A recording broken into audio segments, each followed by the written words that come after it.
Very unique. And Glenn, don't you think, as active as he still is, he's a much calmer goaltender now in his 30s than he ever was when he started out? Oh, there's no question. Yeah, absolutely. And for Fluery too, I love this. This is a guy, talk about facing adversity. A couple playoff rounds, down 3-1, he lost them. He lost his starting job to a Thomas Bakun who was 40 years old. And we did the playoff series where Murray took over, and you kind of felt bad for the guy because he was a Stanley Cup champ and had brought it there. And now, talk about bounce back, and here he is at the All-Star game with that Cinderella story of what's been so great in Las Vegas. And even his story within the story is fantastic. There's Marc-André Fluery at his best.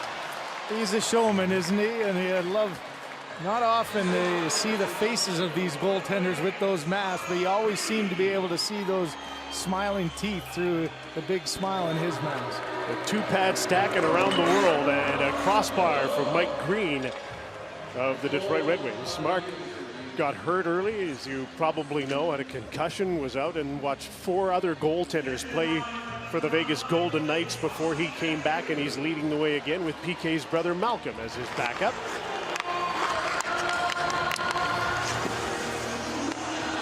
Atlantic Division against Marc-André Fleury, and he has a long ways to go to match Pekka Rinne in this competition.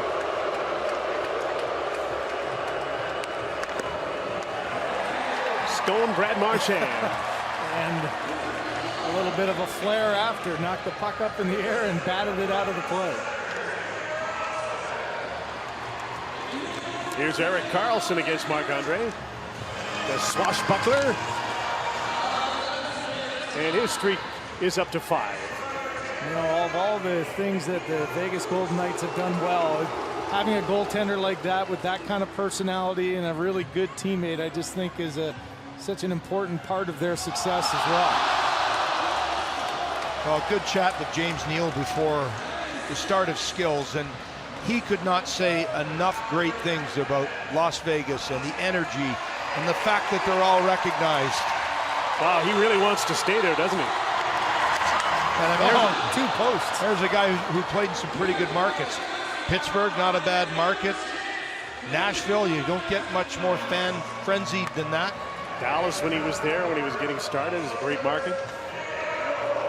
Buffalo's Jack Eichel. Back to the beginning again now with that last save. He's going to give Pekka a run for his money by the looks of things.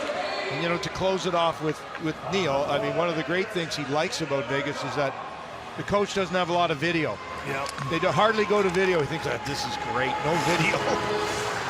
They're one of the teams that's not overcoached. Yes, they do their job and know what the other teams are like, but they roll 4 lines, they play fast, play against everybody. Oh, off the knob of the stick, too. Boy, we've seen the shots by the Tampa Bay Lightning. Kucherov, a slow one off the post, Stamkos off the bar, and then that one off the knob of the stick.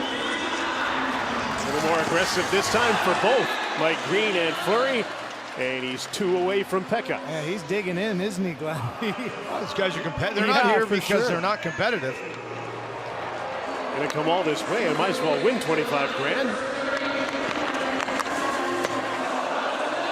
There's a new shot. We see a lot of that this year, where off speed, don't shoot it hard, just shoot it accurately. Austin wasn't quite as accurate as he wanted to be.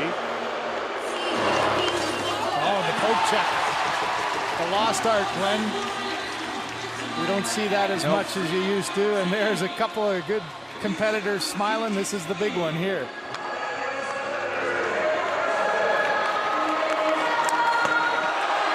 We have a new leader. And it's ongoing. I mean, this is remarkable. Absolutely remarkable. These are the best of the best. They've got enough tricks in their tool bag that they can do whatever they want. A lot of times, you know where guys like to shoot, and they don't care. They'll beat you anyways. Yeah. We see that with Brock Besser. We see that with Austin Matthews. And that streak comes to an end, but we do have a new leader. Just like the Vegas Golden Knights surprise everyone,